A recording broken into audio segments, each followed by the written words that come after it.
Kita diskusi, kita akan lihat sebuah video dulu ya.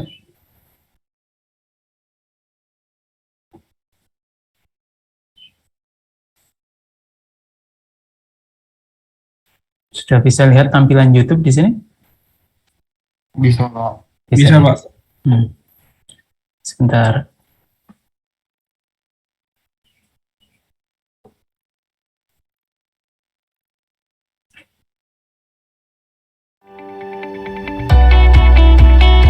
When people think of automobile performance, they normally think of horsepower, torque, and acceleration. But all of the power generated by a piston engine is useless if the driver can't control the car. That's why automobile engineers turn their attention to the suspension system to maximize the friction between the tires and the road, to provide steering stability and better handling. In today's world, the modern cars are the true wonders of engineering. They rely on multiple components and mechanical systems working together to guarantee smooth and safe operation. Many don't understand what suspensions are and what exactly it does. Let's take a closer look together. Your car's suspension system is a protective lattice of shock-absorbing components such as springs and dampers. Your car's suspension helps ensure that your drive is safe and smooth by absorbing the energy from various road bumps and other impacts. Furthermore, it helps your tires to stay in contact with the road by increasing tire friction. However, while most people know a little bit about their car's functions, like how engine works, how brakes work, and how suspension work, so today, we look into what are the different types of suspension system and their components. This is how normal people search. Scroll down, enter, read the entire thing.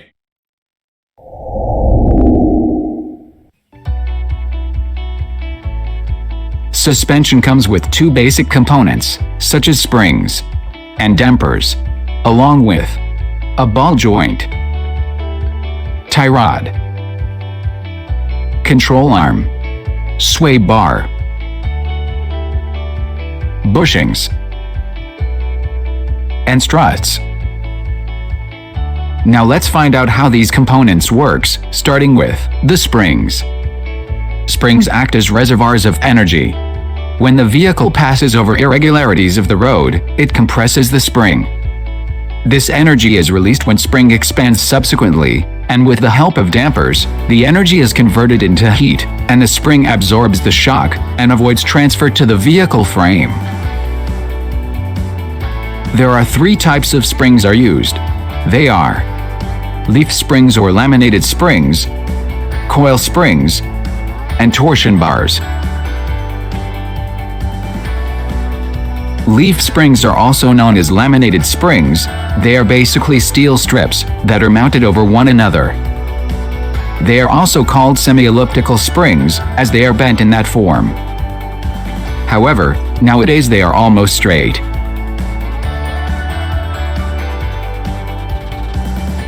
Coil springs can have constant and variable rigidity. Items with constant stiffness have the same diameter on both ends. As for the second type, the diameter of spring and rod vary on different ranges. In the center of both spring types, a rubber bump stop is installed. This detail is required to smoothen fluctuations and prevent springs damage when it is fully compressed. A torsion bar is a metal tube with rods inside. They work on the principle of twisting. It means that before installation, torsion bars are torqued around the axle and then make the force of untwisting. This function is controlled with special levers and shock absorbers, using the bars as an elasticity element.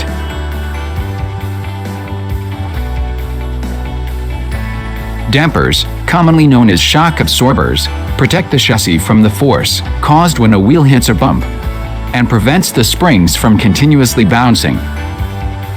They also push the wheel back to the road surface.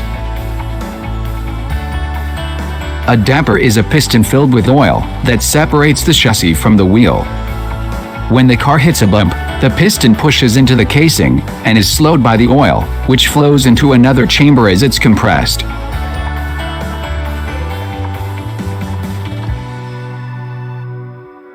knuckle or upright. This is used to connect the wheels to the suspension system.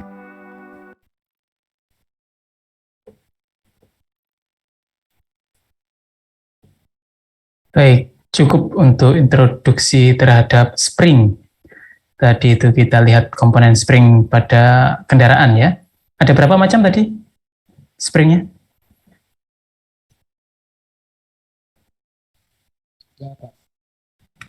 Tiga, Pak. Tiga, coba. Apa saja tiga itu? Afli? Afarul? Leaf spring, coil spring, Benedicto. Sama apa lagi? Torsion bar. Betul. Tiga itu yang kita temukan di video tadi pada kendaraan ya. Yang fungsinya tadi untuk apa?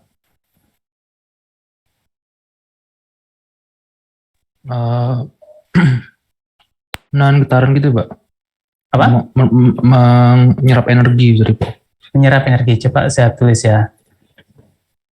Tadi kita lihat jenis pegas atau spring ada tiga. Yang satu kita punya coil spring. Kemudian yang kedua kita ada leaf spring.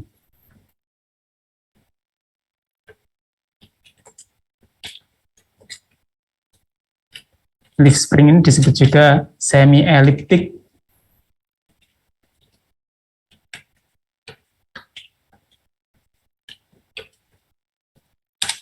Kemudian yang ketiga ada torsional bar.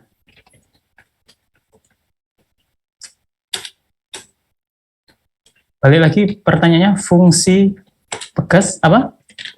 Kalau di kendaraan tadi? Ini Pak, untuk menyerap energi Pak, pertama terus menyerap shock dari. Oke, meredam kejutan. Iya Pak. Siapa ini yang jawab ini? Afli Pak, saya Pak. Afli, meredam kejutan dan menyerap energi ya. Menyerap atau menyimpan energi? Menyimpan ya, kalau tidak salah tadi Pak. Menyimpan, bukan menyerap ya. Kalau apa bedanya? Nge-store energi. Tadi saya dengarnya kayak nge-store energi dari. Restore ya, restore. Ya, Jadi dia menyimpan energi. Kalau menyerap itu fungsi peredamnya, absorbernya ya. Kalau pegasnya itu cuma menyimpan saja. Tapi nanti dikeluarkan kemana, pada siapa, itu perlu keterkaitan dengan komponen lainnya. Jadi ini saya tulis menyimpan energi. Apa lagi fungsinya? Menjaga agar ban tetap kontak dengan permukaan jalan, Pak. Bagus sekali. Siapa ini? Saya Fikri, Pak. Fikri. Ya. Menjaga komponen tetap kontak. Tidak hanya ban dengan jalan. Ya. Kadang kita butuh cam, mekanisme cam follower. Saudara pernah melihat mesin jahit kah? Iya, pernah, Pak. Pernah melihat mesin jahit. Nah, itu yang untuk menindih kain, menjepit kain, itu atasnya juga ada pegasnya itu.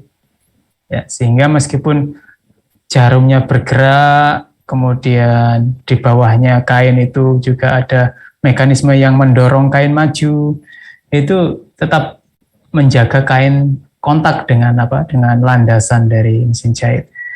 Ya, atau cam follower yang lain yang digunakan untuk gerak intermittent, plunger misalkan untuk mendorong benda, jadi mengkonversi dari gerak. Kalau masih ingat di kinematika mekanisme itu, saudara punya cam, kemudian dihubungkan dengan batang sehingga camnya muter, batangnya maju mundur. Nah, di sana juga yang menjaga agar bisa mundur setelah dimajukan, itu ada pegas juga. Fungsinya menjaga komponen tetap kontak. Bagus. Berikutnya siapa lagi? Ada tambahan kah? Saya Pak. Yuk, siapa ini? Ginting Pak, mengontrol gerakan Pak.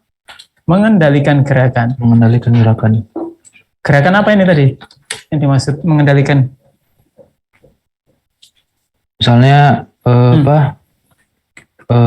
pada kayak menahan gitu Pak. Misalnya kayak pada tadi pas di mobil tadi kan dia mengontrol biar gerakan itu apa ya? Tidak misalnya gerakannya jadi naik turun gitu mungkin Pak ya.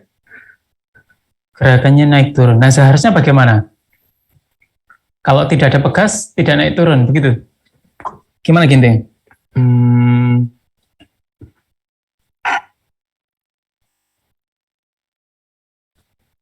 Mungkin kalau nggak ada pegas jadinya kayak langsung apa ya Pak? Kayak keras kayak langsung jatuh kaku. Gimana ya Pak? Mengendalikan gerakan. Apakah defleksi itu juga termasuk mengendalikan gerakan? Defleksi. Misalkan kamu naik sepeda motor ya, ada shock absorbernya. Di situ kan ada spring, ada yang monokok itu ya, yang kalau pakai CVT ya, sepeda motor kalian tuh, Matic ya. Ya Pak. Kan ada coil spring, di tengahnya ada damper. Coba kalau springnya diambil, tinggal dampernya saja. Apa yang terjadi?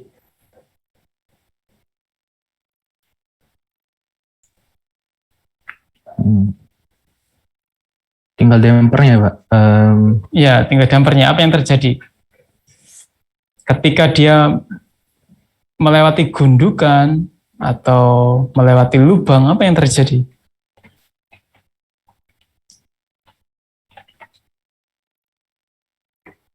Kayak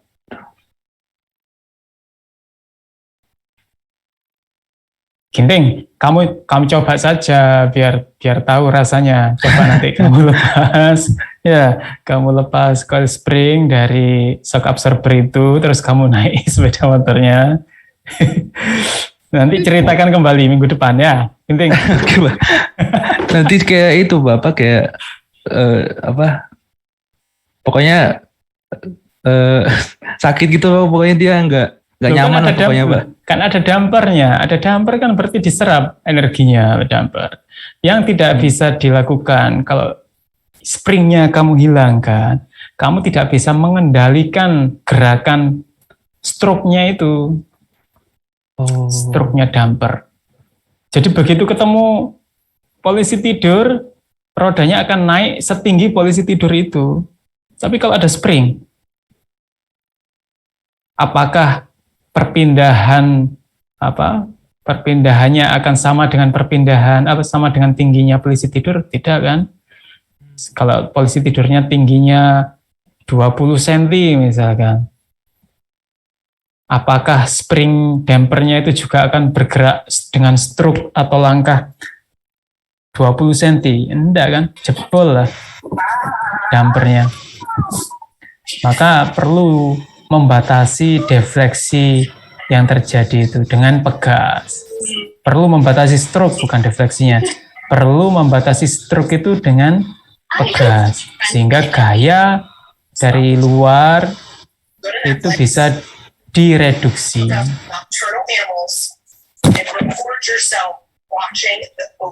Ya. Gimana? Paham ini maksudnya? Ya, lumayan paham Pak. Mungkin saya mau tambahan lagi Pak.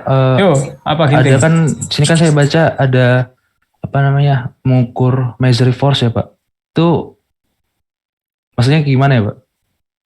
Oh, tanya ini. Itu. Ini tanya ya, ini. Saya nambahin sekali tanya juga Pak. Sebentar, ini saya berikan keterangan di sini ya. Mengendalikan gerakan itu maksudnya dengan membatasi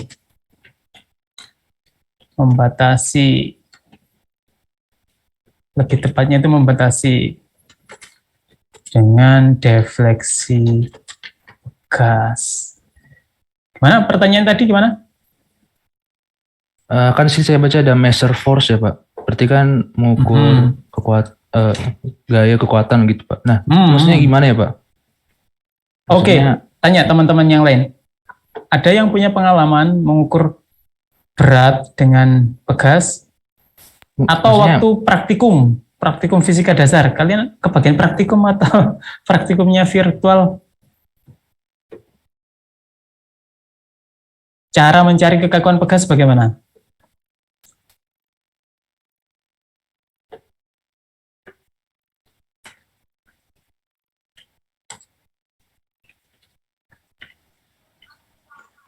Gaya dibagi dengan perbedaan panjang itu, Pak. Oke, misal ya, nih kalau kita punya pegas yang belum tahu konstantanya, kemudian kita pasang di sini,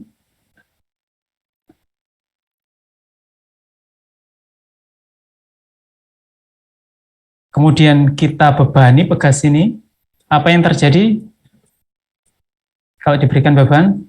Terkompresi, Pak. Molor, Pak. Molor ya, kontraksi ya. Kontraksi lo ya, jangan sampai keliru dengan kontrasepsi, bahaya. Kontraksi kalau diberikan beban. Nah, ya kan? Ini kita namakan titik apa? Seimbang ya. Ini masanya. Masa ini memberikan beban berupa apa? Gaya gravitasi ya, berat. Nah, di sini kita ukur defleksinya. Maka menggunakan persamaan Hooke asalkan dia masih dalam batas elastis material, maka yang terjadi adalah gaya aksi dari luar yang sama dengan W itu dia akan mendefleksi pegas secara linier sesuai dengan besarnya beban ini. Maka kamu gantilah W ini dengan W1, W2, W3, dan seterusnya yang nilainya bertambah atau berkurang, maka akan terjadi hubungan linier antara beban dengan defleksinya. Artinya kalau digrafikkan itu nanti, kalau ini kalian ukur berapa defleksinya, kalau di sini kalian berikan bebannya, maka di sini saudara bisa mengukur defleksinya. Nah, nanti ada bagian di mana dia itu akan linier, tapi tidak selamanya linier. Dia linier pada batas tertentu, ya, kemudian mulai non-linier. Ada yang non-linier seperti ini, ada yang non-liniernya tambah naik, ya, macam-macam. Nah, kekakuan pegas itu didefinisikan rasio antara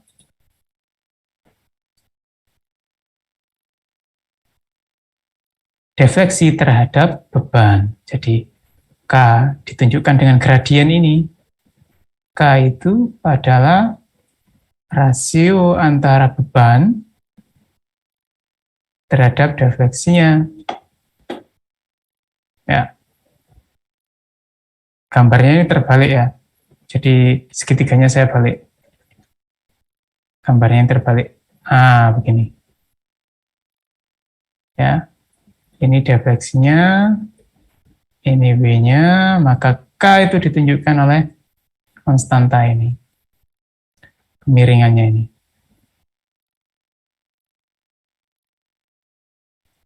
Pada bagian yang linier, sampai di sini saja. Tidak boleh lebih dari ini. Lebih dari ini tidak berlaku. Persamaan ini tidak berlaku untuk bagian ini. Nah, kalau sudah tahu kekakuan pegas ini, maka kita bisa gunakan fungsinya sekarang. Kalau tadi kita mengukur kekakuannya, sekarang kalau sudah tahu kekakuannya, kita bisa mengukur masanya.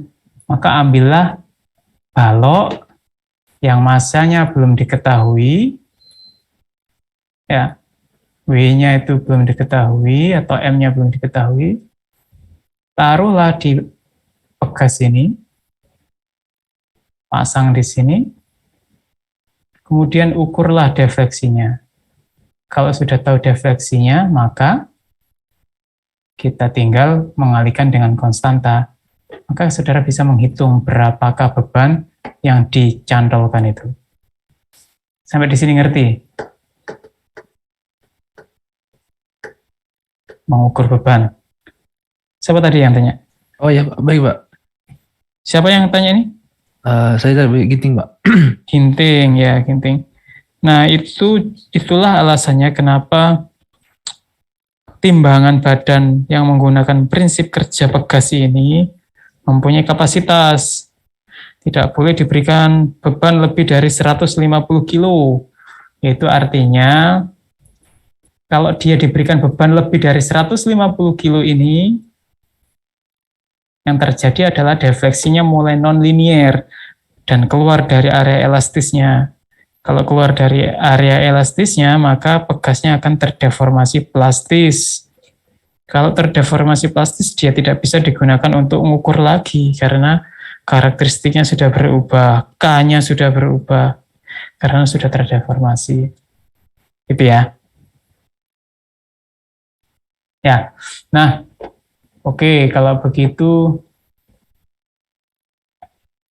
ketika saudara melihat pegas tadi bekerja untuk menopang beban pada kendaraan, kira-kira hal apa saja yang perlu dipertimbangkan untuk perancangannya?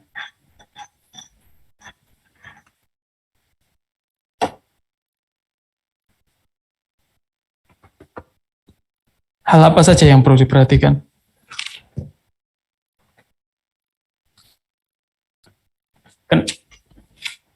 Diameter. Oke, diameter. Jadi saya tulis di sini ya. Parameter desain apa saja yang perlu diperhatikan? 1, diameter. Mengapa diameter perlu diperhatikan?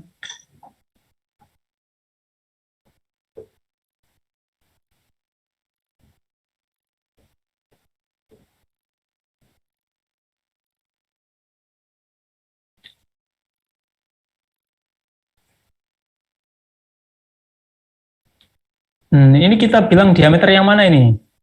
Ada banyak diameter nanti di spring itu. Ada diameter lilitan, ada diameter kawat. Yang mana ini?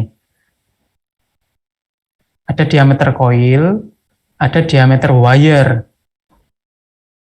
Ini diameter yang mana?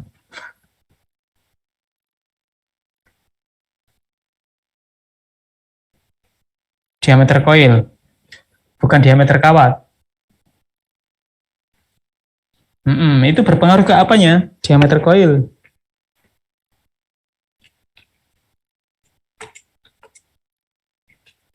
Berpengaruh ke apa?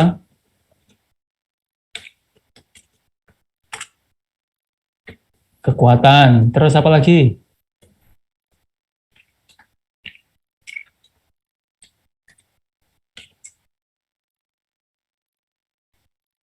Oke. Stroke-nya. Terus apa lagi?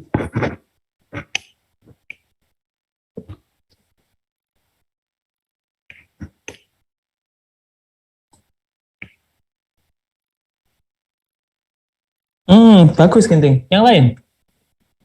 Parameter desain. Mau melanjutkan di diameter atau mempunyai parameter yang lain? Mana ini yang lain? Material pembuatan apa? Ininya apa? Kawatnya. Material coilnya. Oke. Materialnya. Apa pengaruhnya material ini sehingga perlu diperhatikan? Kekuatan material kan bisa berbeda-beda, Pak. Oh, ini perhatiannya pada kekuatan ya. Ya. Terus, ada lagi yang terkait dengan material?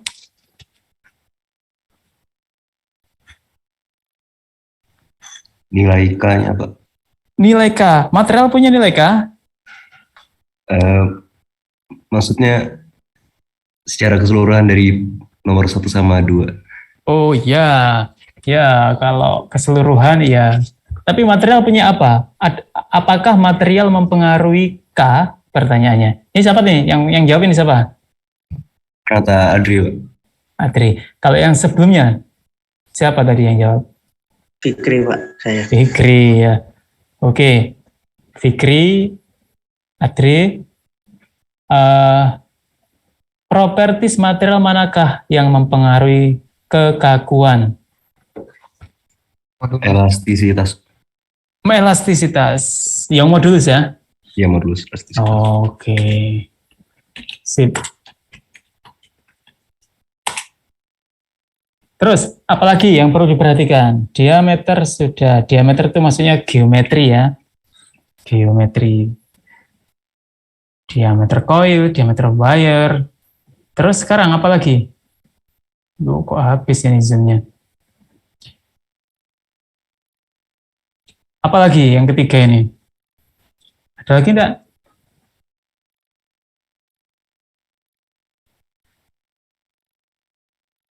Habis, sudah habis. Tidak ada yang lain. Jumlah poinnya Pak.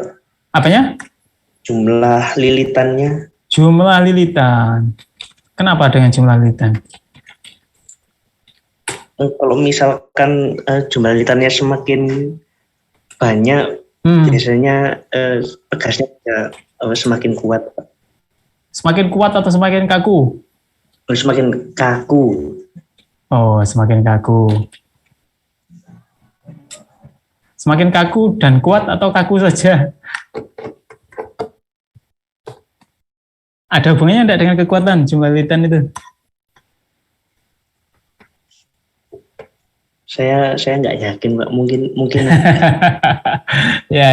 Ini kita bicara masih intuisi semua ya, karena belum dibuktikan dengan suatu persamaan atau pengamatan. Ya, tapi kita secara intuisi sudah bisa menalar. Coba bayangkan ya, kalau pegas itu dibuat dari kawat yang kecil, tipis, dengan jumlah lilitan yang sama, ya, dengan diameter lilitan yang sama, dengan material yang sama, apa yang terjadi dengan kekakuannya kalau dia kawatnya semakin kecil diameternya?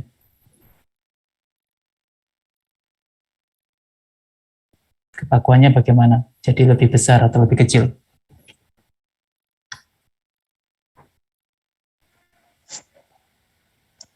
Lebih kaku Pak. Oh ya? Kalau kawatnya lebih kecil, semuanya sama? Lebih lentur kan ya? Lebih lentur mestinya. Contohnya apa ini? Yang kecil tipis itu, pegas pada ballpoint yang cetekan itu. Kalau kalian bongkar di sana kan ada pegasnya itu. Kan lentur sekali, kecil ya. Jumlah lilitannya banyak, dibuat dari baja juga itu. Tapi dia tidak kaku, mudah terdeformasi plastis, kapasitas bebannya kecil, ya kan? Karena fungsinya hanya untuk mengembalikan selongsong tintanya itu ke posisi semula setelah selesai dipakai, atau untuk mengeluarkan ya setelah cetekannya dibebaskan, bolpen itu akan melesap masuk ke dalam. Fungsinya hanya itu, tidak perlu dibuat sangat kaku. Tapi kalau untuk mobil tadi, kalian butuh pegas yang cukup kaku. Sekaku apa? Nah, itu nanti ada perhitungannya dengan vibrasi, dengan tingkat kenyamanan. Ada rasio antara kekakuan pegas dan juga dengan dampernya. Ya. Jadi seberapa kaku. Jadi kalau kita mendesain itu outputnya adalah pertama, kekakuan, karena itu terkait dengan fungsinya. Yang kedua, kekuatan. Harus sekuat apa? Kuat di sini tidak harus patah loh ya. Kuat menahan deformasi sehingga tidak mengalami deformasi plastis. Nah, itu juga termasuk kriteria desain penting itu. Kalau pegas ditarik molor enggak kembali lagi ya sudah selesai. Ya, enggak fungsi itu. Oke, ini sebentar lagi akan habis waktunya. Nanti kalau terputus silakan gabung lagi ya di link yang sama ya.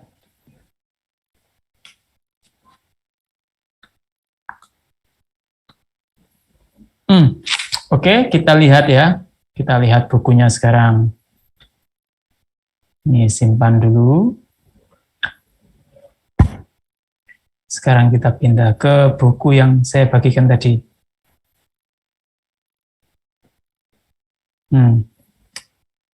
Di sini ada beberapa macam jenis pegas. Yang pertama, kita punya di sini pegas helik.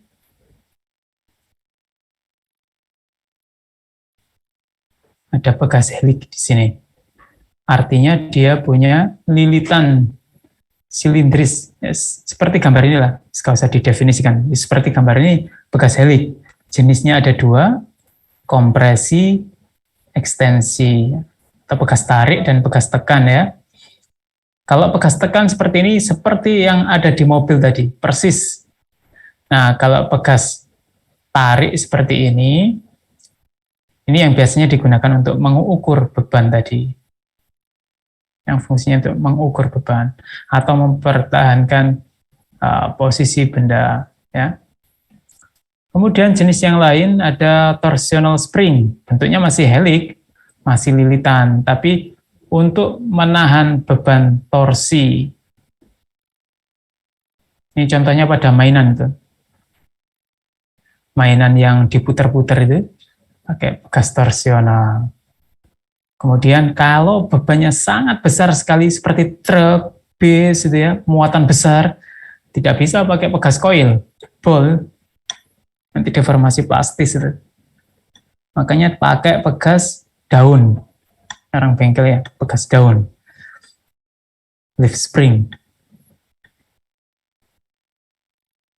Nah, di situ memanfaatkan sifat kekakuan bending dari baja. Kekakuan bending, dan itu bertingkat ini. Ada alasannya ini kenapa kok dibuat menjadi berlapis-lapis. Kenapa tidak satu lapis saja? Kalau satu lapis, maka dia tidak bisa berubah kekakuannya. Kekakuannya ya hanya itu saja. Tapi kalau berlapis-lapis, ya, maka kekakuannya akan berubah seiring dengan besarnya beban. Jadi bertambah besar beban, bertambah besar pula kekakuannya. Karena defleksinya itu melibatkan lebih banyak beam. Lebih banyak beam, lebih banyak lapisan. Kalau sedikit saja yang terdefleksi hanya bagian atas ini aja. Tapi kalau defleksinya besar, yang terdefleksi ya lapisan bawah-bawahnya ikut terdefleksi. Maka K-nya tambah besar. Karena harus menekuk lebih banyak beam. Kemudian ada apa lagi di sini? Pegas apa lagi? Sudah itu ya, sudah banyak itu. Nah, berikutnya kita harus mengenal. Pertama, fokus kita untuk topik ini ada di helical spring. Untuk pegas daun dan torsional bar kita skip. Karena bahasanya akan lama. Torsional bar, torsional spring juga tidak akan dibahas detail di sini. Nah, terminologi atau istilah-istilah yang penting untuk difahami di sini ada nih diameter kawat, yang kecil ini diameter kawat maksudnya ya. Kemudian ada diameter lilitan, diameter koil. Diameter koil itu diambil rata-rata karena koilnya kan ada lubang sisi dalam sini dan diameter luar. Nah, rata-ratanya kita sebut sebagai diameter koil. Nah, kemudian ada indeks rasio yang penting di sini. Jadi kalau tadi disebutkan ada diameter kawat dan diameter koil, kedua-duanya mempengaruhi karakteristik dari pegas tersebut, kekakuannya, ya. Kemudian deformasi atau defleksi maksimumnya ditentukan oleh keduanya itu. Kalau C-nya, C itu rasio antara diameter koil dengan diameter kawat. Kalau C-nya sangat besar, itu artinya D-nya kecil. Diameter kawatnya kecil ya. Jadi kalau C-nya besar, maka dia menjadi apa? Sangat lentur. Ya, tapi kalau C-nya kecil, dia sangat kaku. Kaku sekali. Diameter kawat sama dengan diameter koilnya. Oh, besar sekali berarti kan? Ya. Nah, itu nanti yang akan kita bahas. Biasanya sih di desain ini 4-12. Kalau dikurang dari 3, kaku, susah dibuat. Ya. Kemudian gampang crack kalau dia terdeformasi. Sedangkan kalau lebih besar dari 15, terlalu lentur. Ya, mudah bengkok. Oke, ini mau habis ini, nanti join lagi.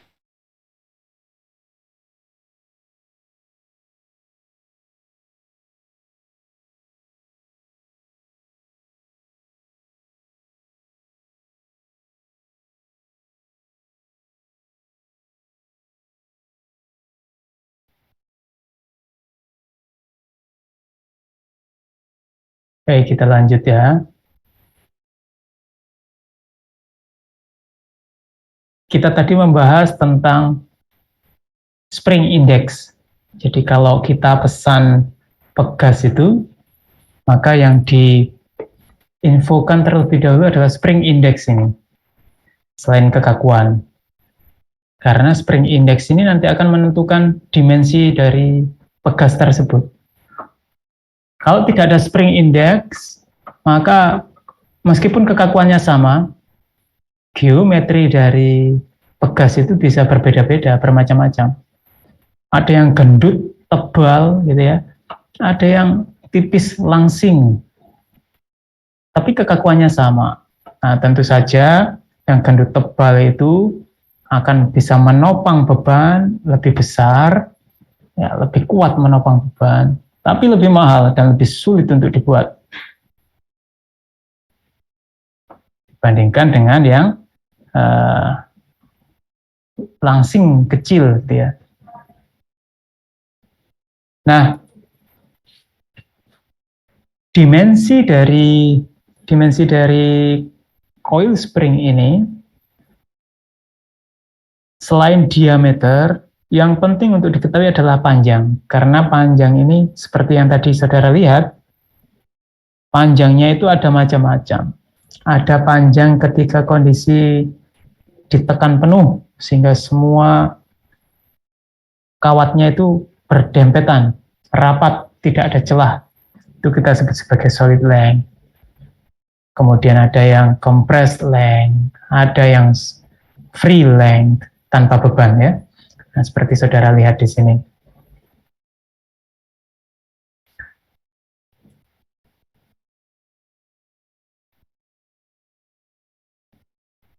Ya, ada 3 definisi ini.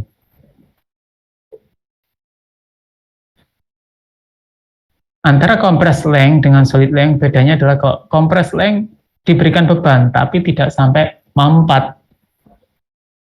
Ya. Nah, perhitungan masing-masing panjang tersebut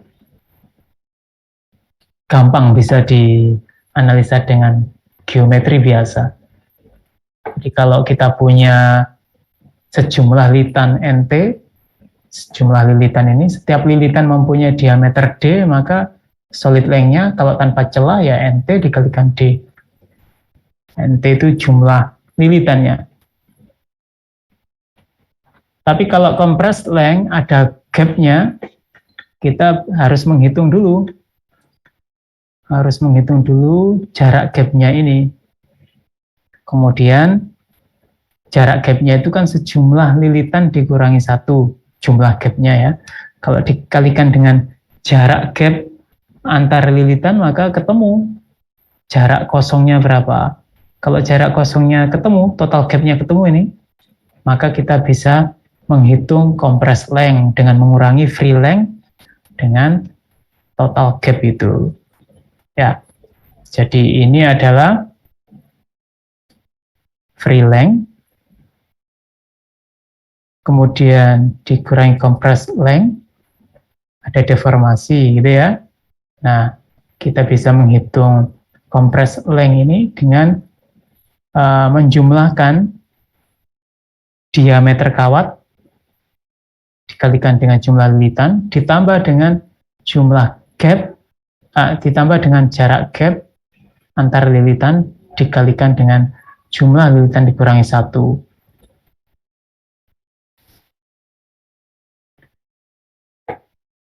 Akhirnya bisa ketemu hubungan geometri seperti ini. Nah, kemudian di sini juga ada istilah pitch. Pitch dari coil, dari lilitan. Jarak center, jadi jarak sumbu kawat yang satu dengan sebelahnya. Ya. Ini disebut sebagai jarak pitch dari coil. Dan itu bisa dihitung di sini, jarak pitch-nya. Berarti kalau jarak pitch-nya semakin besar, itu pegasnya, lilitannya semakin jarang. Sedikit lilitannya. Dan itu nanti akan berpengaruh pada kekakuannya. Ya.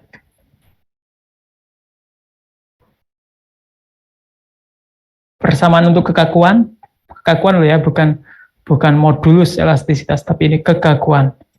Itu adalah fungsi geometri dan material seperti yang disebutkan rekan kalian tadi.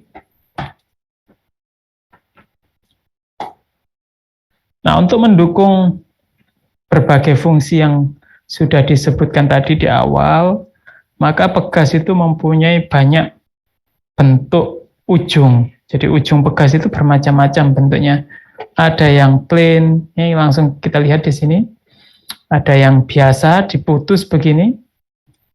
Kemudian ada yang di ground, datar begini, agar bisa dipasang pada mounting tanpa celah, gitu ya. Jadi ini pada mountingnya atau base-nya.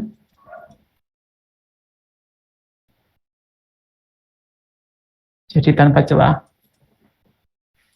Kemudian ada yang ujungnya itu di square. Ya, di square.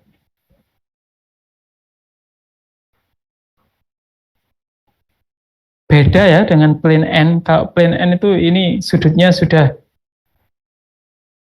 masih miring, masih sama seperti sudut-sudut sebelumnya.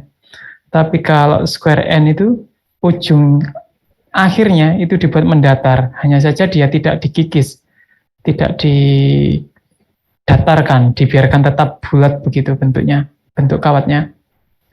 Nah, ini sudah bisa dipasang pada mounting ini, karena tidak miring seperti gambar di atas. Atau ya di square, atau juga di ground. Kalau tadi kan di ground itu berarti dikikis ya, kalau ini ya diluruskan ujungnya, kemudian dipapras, dikikis permukaannya. Kemudian di sini ada pegas dengan pengait, biasanya untuk pegas tarik. Sesuai fungsinya, agar bisa ditarik, maka harus diberikan pemegang tarikannya. Kalau dikompresi, tidak perlu, tinggal tekan saja. Ada yang ujungnya diberikan lengan untuk torsional spring, ya, memudahkan untuk memberikan titik aplikasi beban. Kalau tidak ada lengannya begini, maka aplikasi bebannya akan sulit. Nah, interest kita di sini itu adalah untuk merancang pegas agar mempunyai kekakuan seperti yang diinginkan dan juga mampu menopang beban sesuai dengan kapasitas yang ditentukan. Dan itu ditentukan oleh tegangan dan defleksi. Ada persamaan tegangan dan ada persamaan defleksi. Kalau untuk torsional bar, ya, untuk torsional bar, maka kita bisa menghitung, bisa menentukan hubungan antara momen puntir torsional barnya, ya, momen puntirnya, dengan geometri dari pegas, dengan geometri dari pegas. Ya, contoh misalkan di sini. Kita punya wire, punya kawat, kemudian kawat ini dipuntir. Saudara kalau enggak punya kawat, coba puntir ballpoint atau apa gitu ya. Kalau kuat, ya kalau kuat. Atau puntir sesuatu yang lebih lunak. Kabel misalkan. Nah, kalau ini adalah kawatnya U. Kalau ini adalah kawat,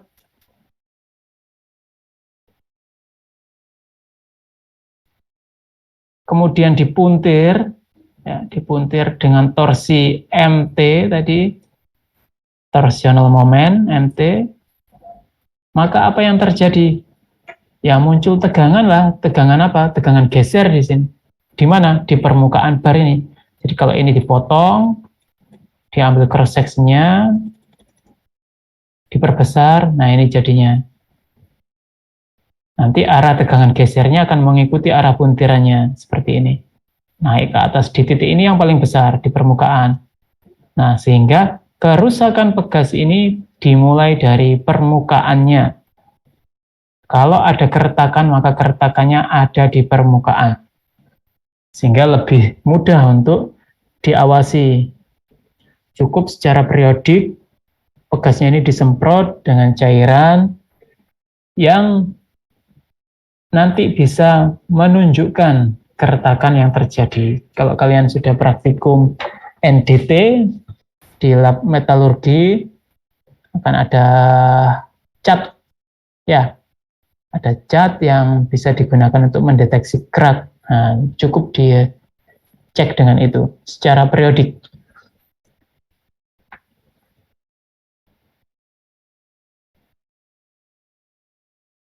Nah, ada beberapa tegangan geser yang terjadi.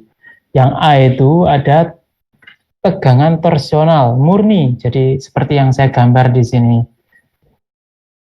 Ya, seperti yang saya gambar di sini. Dan itu persamaannya ditulis di sini. Tapi ada juga tegangan geser yang terjadi. Kalau ini kan akibat puntiran ya, puntiran ketika pegasnya beroperasi ada momen puntir ini. Nah, bagaimana menghitungnya itu nanti kita akan lihat. Nah, ada juga ketika pegas ini diberi beban,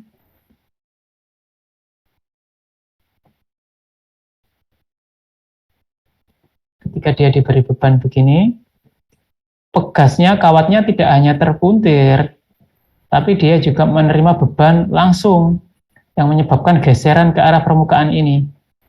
Ya, kalau ini dipotong, kemudian digambar, tegangannya bentuknya seperti ini.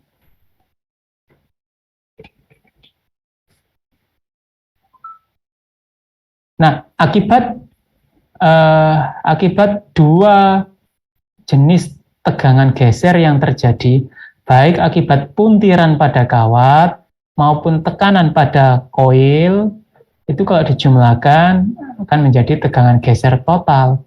Yang ini nanti kita analisa kekuatannya dibandingkan dengan kekuatan dari material. Bagaimana? Untuk menentukan pegas ini kuat atau tidak, itu untuk tegangannya. Ya. Nah, kalau untuk persamaan puntiran yang murni tadi, kita harus tahu torsional moment, dan itu bisa dihitung ya. Kita harus menetapkan geometrinya dulu, baru bisa memilih materialnya. Atau dibalik, materialnya dulu, baru bisa menghitung diameternya.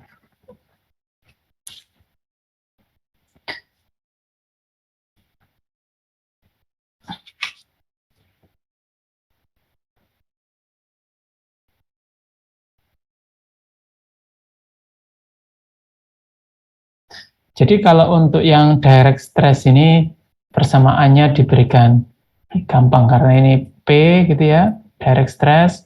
Kemudian di sini kalau dibuat cross section-nya, penampangnya adalah lingkaran ini, maka persamaannya untuk tegangan geser langsung P per A. Permukaan luas permukaan dari kawatnya. Nah, kalau itu digabungkan, dikombinasi, maka jadilah persamaan C ini. Jadi persamaan C ini. Kemudian di sini, saudara akan mempunyai suatu konstanta yang berkaitan dengan spring index tadi, atau C, spring index tadi.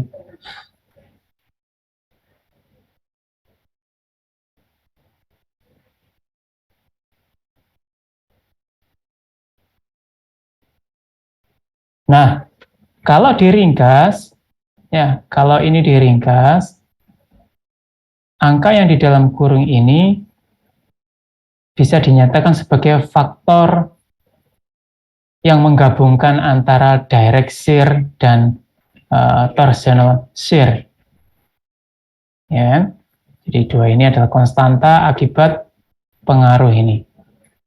Maka disebut sebagai KS. Yang hubungannya dengan spring index.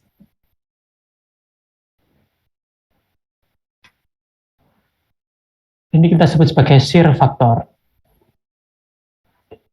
Kemudian, selain shear factor juga ada konsentrasi tegangan. Dari mana konsentrasi tegangan ini muncul? Nah, kalau kita buat kawatnya smooth, tidak ada cacat, dari mana ininya konsentrasi tegangannya? Ya, dari bentuk lilitannya itu ternyata memicu konsentrasi tegangan. Jadi perubahan bentuk ya, yang tidak seragam. Jadi ini lilitan itu mengakibatkan konsentrasi tegangan. Nah, seberapa besar? Bisa cek di sini.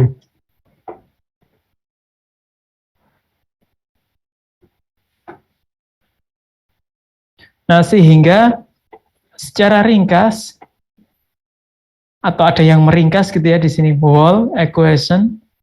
Jadi tegangan geser yang bekerja total pada material pegas koil itu ya hubungannya ya beban dari luar, kemudian koil indeksnya dikalikan dengan kekakuannya. Dikalikan dengan konstanta, bukan kekakuan, dengan konstanta. Nah, konstanta itu diwakili oleh persamaan ini.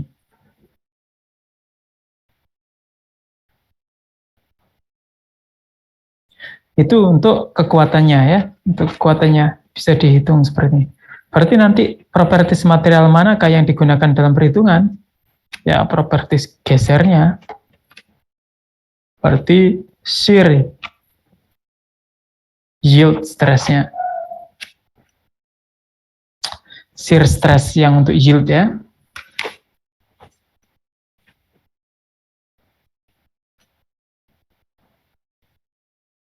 Nah, kemudian berikutnya, seperti tadi kekuatan, berikutnya adalah defleksinya. Ya, defleksinya. Ini kalau kita puntir begini, kalau P-nya ini kita aplikasikan, ya kita tarik, maka wire-nya akan terkena momen puntir di sini. Wire-nya akan terkena momentum puntir sebesar MT. Nah, MT itu bisa dihitung dari P dikalikan dengan lengannya ini. P dikalikan dengan lengannya. Nanti ketemu jadi momen puntir. Nah, momen puntir itu hubungannya dengan deformasinya, dengan theta di sini.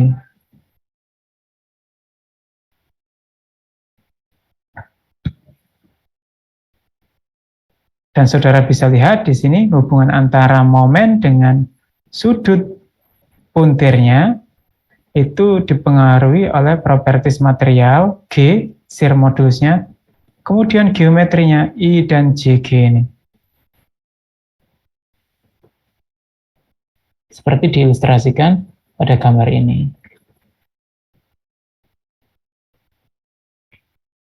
Sehingga kesimpulannya di akhir, kalau kita ingin menghitung kekakuan dari pegas, maka kita gunakan persamaan ini. Yang di dalamnya sudah ada pengaruh dari material yang kalian sebutkan tadi ya.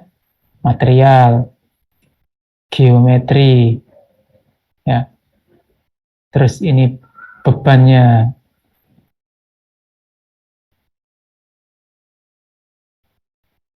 Kok beban sih?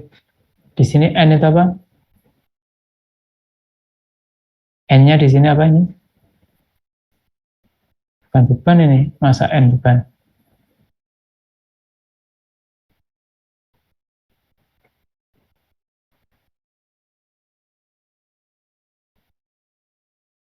Apa di sini N ini? Apakah yang dimaksud itu adalah NT, jumlah lilitan?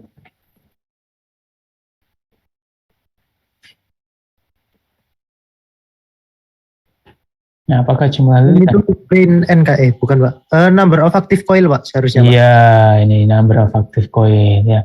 Berarti itu tadi bukan gayanya ya, tapi ini number of active coil. Oke, terus kemudian ada diameter coil. Nah, ini tadi yang dihubungkan dengan spring index tadi.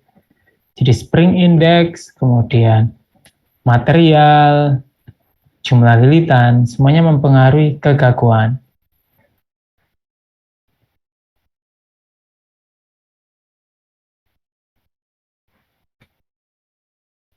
Nah, ini kali ini balik lagi ke fisika ya, gampang ya. Kalau pegas itu disusun seri ya kegaguannya dihitung menggunakan rumus ini, kegaguan seri. Kalau paralel ya tinggal jumlahkan saja. Nah, materialnya sifatnya harus bagaimana? Koil itu biar dia kuat, awet, dia lentur tapi kuat. Biasanya yang kuat itu kan getas, rapuh, gampang patah, tapi pegas tidak boleh seperti itu. Material apa ya yang punya karakteristik seperti itu ya?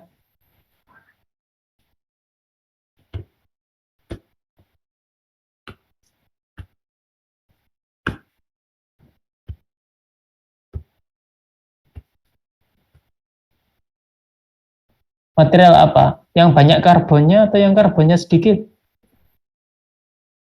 Kalau dia dibuat dari baja karbon ya, dipakai yang mana?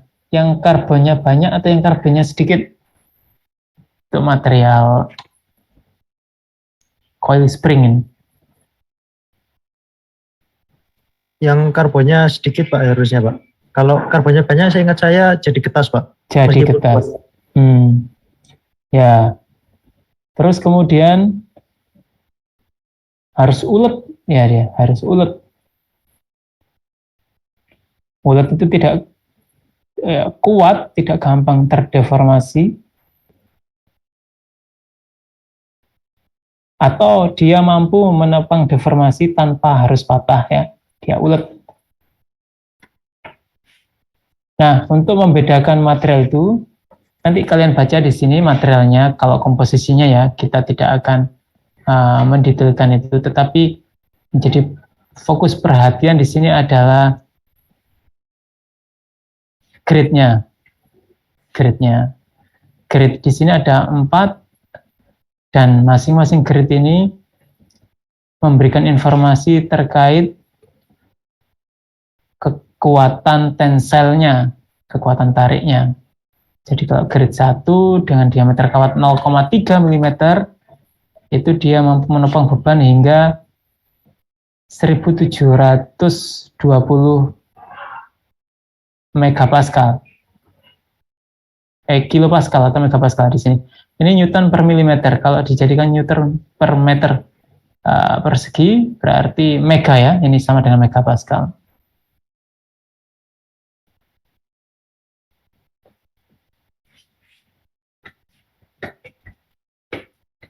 Kita bisa cek di sini. Ada tabel untuk grade masing-masing.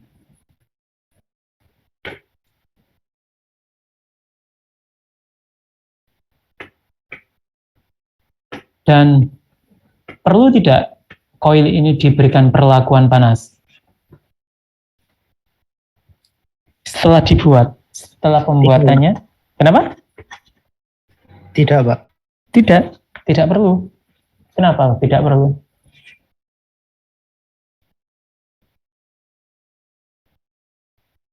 Jadi tambah keras lagi Pak, nanti brittle kalau nggak salah. Atau Perlakuan panas kan tidak selalu membuat lebih keras.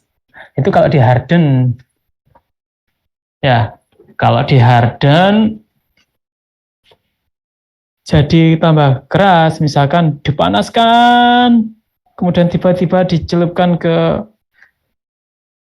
cairan yang temperaturnya dingin gitu ya. Maka mikrostrukturnya berubah jadi getas. Tapi tidak harus seperti itu kan, heat treatment kan banyak.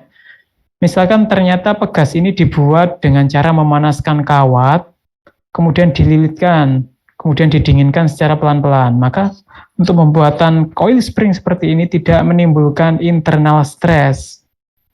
Tetapi kalau dia dibuat dari keadaan dingin, kemudian dililitkan dengan paksaan, ya, dengan paksa, maka akan ada internal stress yang sebenarnya dia ingin kembali ke bentuk semula tapi sudah tidak bisa, sudah deformasi plastis.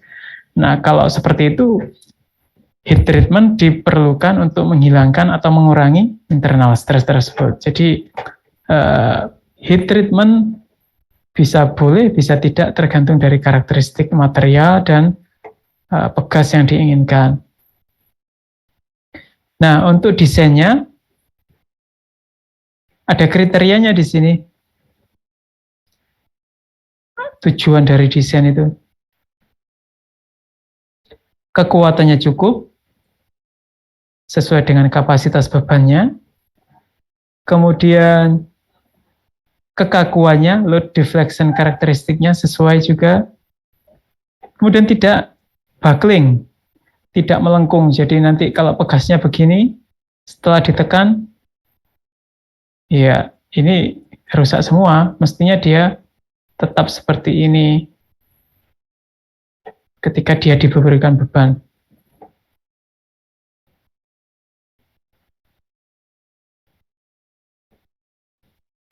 Jadi ada dua, ada tiga, kekuatan, kekakuan, dan kelenturannya. Kelenturan, maksudnya buckle atau tidak gitu ya, buckling atau tidak.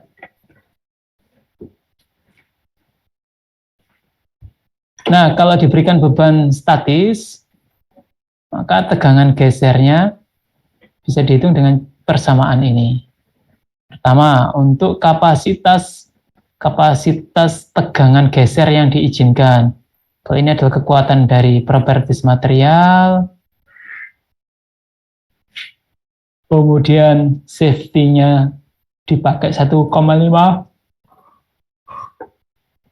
maka di sini tegangannya, ya, tegangan geser yang diizinkan maksimumnya, ya tinggal kekuatannya dibagi safety factor itu. Nah, untuk SSY ini, kita mendekatinya dari mana nilainya SSY ini? Shear yield stress-nya itu bisa diperoleh dari uji tarik. Kalau kita tahu uji tarik, kita tahu ultimate stress-nya ketika dia patah. Kalau tahu ultimate stress-nya, tahu yield stress-nya. Kalau tahu yield stress, bisa menghitung berapakah shear yield stress-nya dari uji tarik, ya, dari uji tarik tadi. Sehingga kalau itu dimasukkan dalam persamaan, tegangan geser total yang bekerja itu kira-kira tidak boleh lebih dari 0,3 ultimate strength dari material itu.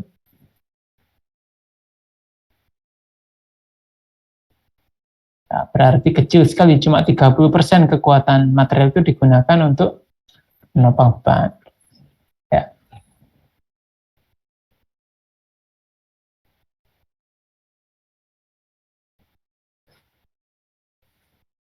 Ini ada Indian Standard, abaikan, kita tidak sedang mempelajari itu.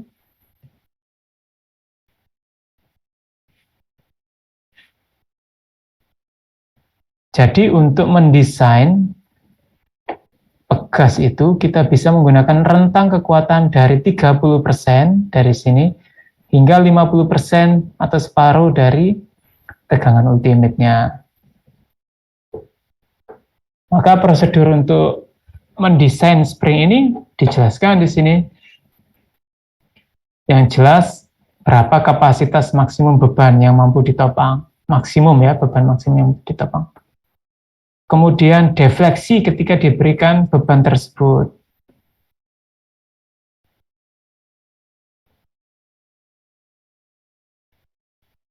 Atau kekakuannya ya, atau kekakuannya.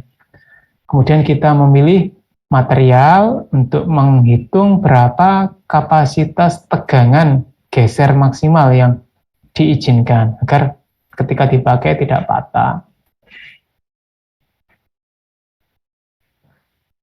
Kemudian tentukan spring index-nya untuk menghitung geometrinya. Yang kita dengan spring index itu menghitung faktor wall yang digunakan untuk menentukan diameter dari kawat tadi, diameter dari coil spring tadi.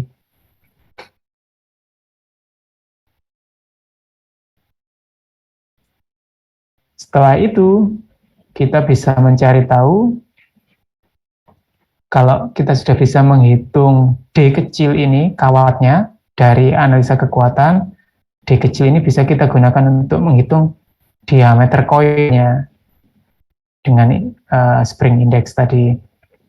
Nah, kalau kita ingin dia kuat, ya kita besarkan D-nya ini. Nah, tapi kalau dengan tambah besarnya D, kemampuan defleksinya juga semakin kecil, karena dia semakin kaku. Nah, yang atas itu untuk kekuatan dia dipengaruhi oleh properties material dan geometri, tetap propertiesnya itu ya tegangan geser yield ya. Nah, untuk yang mencari kekakuannya, dia dipengaruhi oleh shear modulus, sifat material, bukan kekuatan ya, shear modulus, seperti Young modulus tapi untuk beban torsional.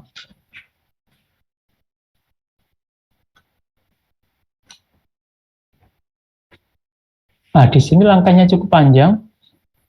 Kita mencari solid length-nya, jadi kalau dia ditekan sampai melesap penuh, sampai tidak ada celah, itu dicek apakah defleksi ini mencukupi, kurang, atau berlebihan. Ya. Perbedaan antara solid length dengan free length itu apakah berlebihan atau tidak.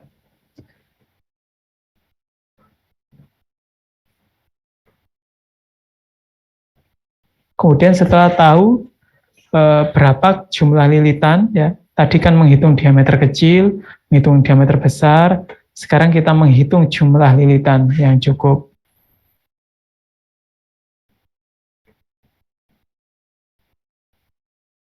Nah, akhirnya kita punya persamaan yang menghubungkan antara kekakuan dengan properties material dan geometri.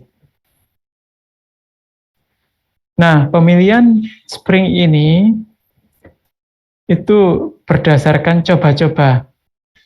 Jadi tidak definitif langsung ketemu. Begitu diketahui A, B, C, D, kemudian langsung ketemu nilainya. Karena spring ini mempunyai standar juga.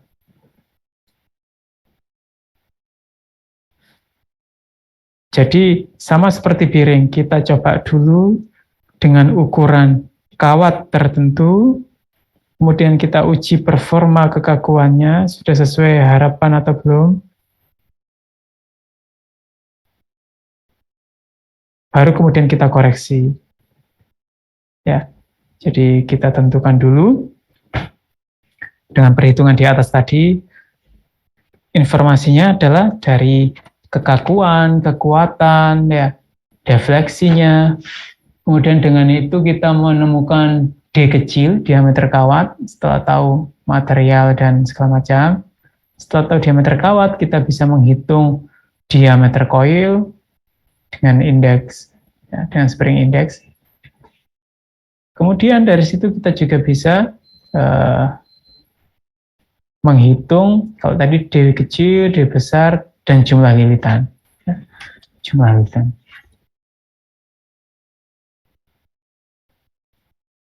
Kemudian dicek lagi kekuatannya. Kalau enggak, ya kita ganti-ganti lagi. Apakah diameter kawatnya diperbesar untuk memperkuat kalau ketemunya di sini gagal ya.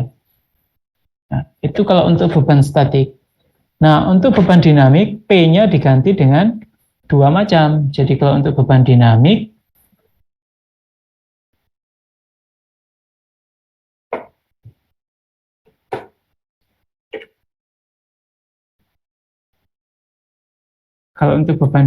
itu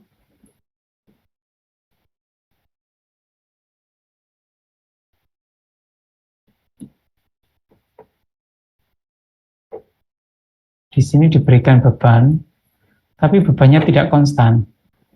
Bebannya di sini berubah-ubah sepanjang waktu.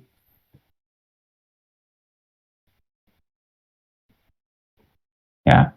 Nah, tujuan persamaan di sini adalah untuk mengakomodasi perhitungan kekuatan untuk beban yang fluktuatif seperti ini.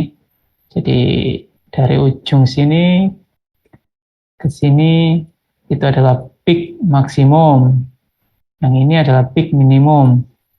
Kemudian antara ujung atas dengan ujung akhir ini adalah gaya rata-rata. Nah, nanti sama seperti kita menganalisa komponen-komponen sebelumnya, kita buat kurva. Kalau di sini adalah sigma M, kalau di sini adalah sigma A, ya sigma A di sini ya. Ada amplitude, ada sini amplitudenya, kemudian ada sigma min-nya. Nah, nanti kita bisa menggambar dari sigma M dan sigma A, kita punya koordinat berapa? Yang mana? Ini adalah garis pembebanannya, loading line. Loading line.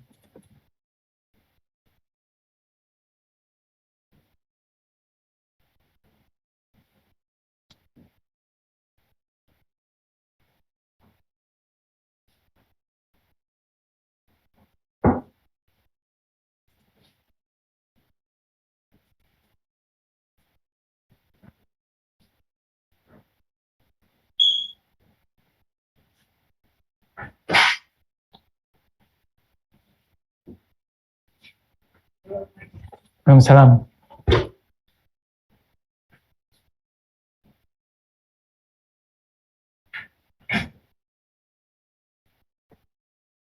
Nah, setelah itu, setelah menggunakan perhitungan-perhitungan tadi, ya, kita bisa lihat dari tabel untuk ukuran diameter kawat yang standar.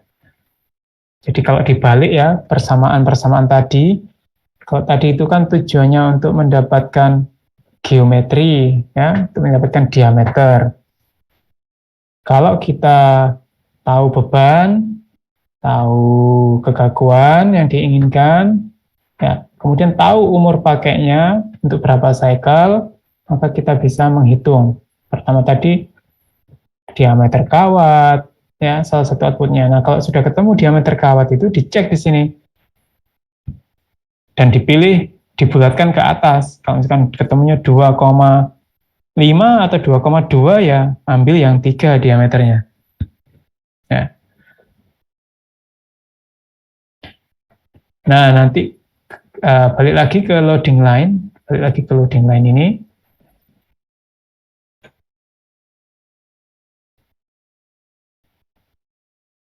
Kalau sudah ketemu loading line ini dari koordinat beban tadi, sigma M dan sigma A,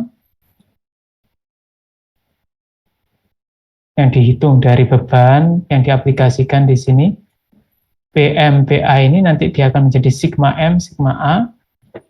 Nah, kemudian dari properties material, dia punya endurance limit di mana? Di sini ada SE. kemudian di sini ada SY, T, kemudian ditarik di sini. Setelah ditarik ini, titik ini jatuhnya di mana? Kalau di dalam berarti masih aman terhadap beban fluktuatif, tapi kalau jatuhnya di luar, di sini tidak aman. Nah, cara menghitungnya nanti saudara akan dipandu tahap demi tahap, gitu ya, dengan contoh soal di bawah ini. Nah, ya tujuannya cuma satu itu tadi, merancang ukuran dan memilih properties material dari pegas. Ya, untuk bermacam-macam pegas diberikan di sini contohnya, banyak sekali.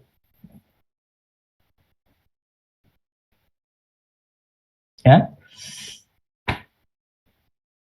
Nanti silakan saudara coba mengerjakan beberapa soal di sini. Saya akan tandai soalnya sekarang, nanti tolong dikerjakan dan dikumpulkan ya. Dikumpulkan di classroom. Saudara boleh mengerjakannya sekarang dan boleh berkelompok. Ya, boleh berkelompok. Saudara boleh berdiskusi dengan kelompok.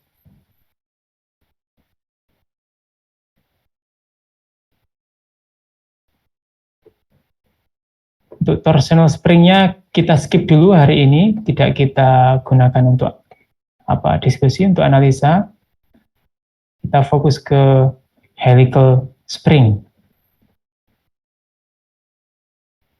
Nah, untuk tugasnya saudara kerjakan di sini sudah ada jawabannya, tetapi saudara harus menunjukkan cara untuk sampai pada jawaban-jawaban di sini. Ini kan sudah ada kunci jawabannya ya. Ya. Yang pertama, kerjakan tugas soal nomor 2 ini. Kemudian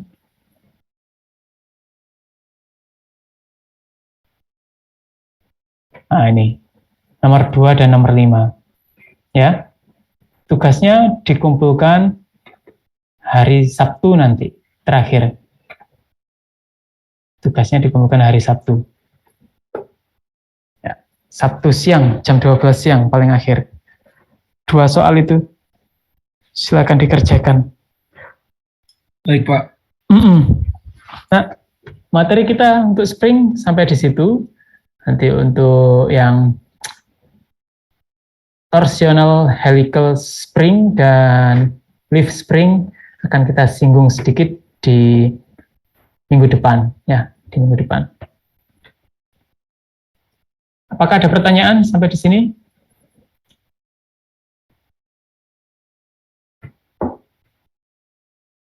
Benedikto, silakan Benedikto.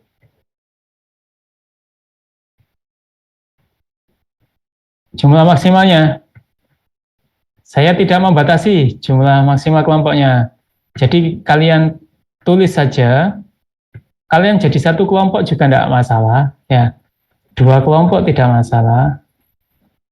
Tapi kalau satu kelompok, saya tidak punya pembanding nanti antara satu kelompok dengan kelompok yang lain. Artinya kita tidak bisa berdiskusi pada minggu berikutnya. Yang saya harapkan dari PR ini adalah saudara tahu cara mengaplikasikan perhitungan-perhitungan tadi, yang pertama. Dan yang kedua, saudara punya sudut pandang yang berbeda, yang sudah dikerucutkan di masing-masing kelompok. Jadi kalau ada 2 kelompok ya nanti minggu berikutnya bisa saya ajak untuk melihat pekerjaan masing-masing, gitu. Ya, tidak saya batasi. Tulis saja nama siapa saja yang mengerjakan di jawaban tersebut. Maka saya anggap sebagai satu kelompok, ya. Baik, terima kasih. Sampai ketemu minggu depan ya. Untuk absen belum, Pak? Oh iya dah. Oh Iya, Pak. iya ya. Lupa saya. Bentar. Penting itu. Tadi sudah saya buatkan presensinya kok. Tidak saya bagikan. Saya taruh di chat room ya. Kode presensinya ya. Baik, Pak. Terima kasih banyak, Pak. Sama-sama. Oke, sudah dicatat presensinya?